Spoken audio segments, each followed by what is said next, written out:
सकाळ झाली नाही की आमचा धिंगाणा चालू होतो. सकाळी 6 वाजताच उठून बसतो आणि दुसऱ्यालाही झोपू देत नाही आणि स्वतःही झोपत नाही. काय ना काय तोंड असे करत राहतो.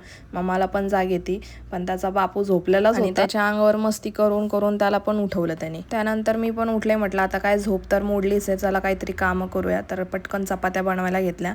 माझी मम्मी डमरूला अंड चारत होती तिकडे. चपात्या वगैरे झाला, नाश्ता झाला आमच्या सगळ्यांचा. डमरूचा परत चाललेला धिंगाणा, ब्लॉक सगळे काढून बसतो बॅगमधून आणि सगळा पसारा करतो. त्यानंतर त्याला आंघोळ घातली, झोपू घातलं. 1-2 तास झोपला आणि लगेच उठला आणि त्याला कपडे न घालताच मी झोपवते, म्हणजे जरा त्याची झोप व्यवस्थित होती. आणि मला क्लासला जायचं होतं तर लगेच उठला. मग काय उमेश त्याला घेऊन बसलेला, जरा खेळत होता. त्यानंतर मी माझी गाडी काढली आणि थेट गेले क्लासला.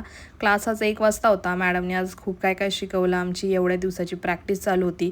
तर घरी येता मला 4 वाजले. आज चक्क मी 3 तास बाहेर होते, क्लासमध्येच होते. म्हणजे घरी आल्यानंतर बघते तर काय यांचा चाललेला धिंगाणा. मला बघून डमरू बाहेर आला, म्हणजे मला बघितलं नव्हतं त्यांनी आधी, नंतर ना मला बघितलं आणि माझ्याकडे आला पण नाही. त्याला पायऱ्यांवरच चढायचं होतं. मग काय मला आला राग, म्हटलं जा आता तू बाहेरच राहा. त्याला काय घरात घेतलंच नाही. पण नंतर ना तो आला. संध्याकाळी घेतलेली बिर्याणी बनवायला. तर आता आमची मुरादाबादी बिर्याणी एकदम फेमस झालेली आहे, म्हणजे आम्हाला खूप आवडती. तर तेच कामं चालू होती. डमरू खूप चिडचिड करत होता, तर त्याला बोलले चल खाली घेऊन जाते तुला. मग त्याला खाली घेऊन गेले आणि आज आम्ही जरा थोडं लांब गेलेलो, म्हणजे सोसायटीच्या बाहेर ट्रेनच्या पटरीजवळ गेलेलो. तर तिथं हे लोक जे आले होते ना, हे बघा कसे बसले होते, म्हणजे घर नाही काय नाही बसलेले तसेच, तर आम्ही त्यांना बघत होतो. तर असा होता दिवस. भेटूया उद्या, बाय.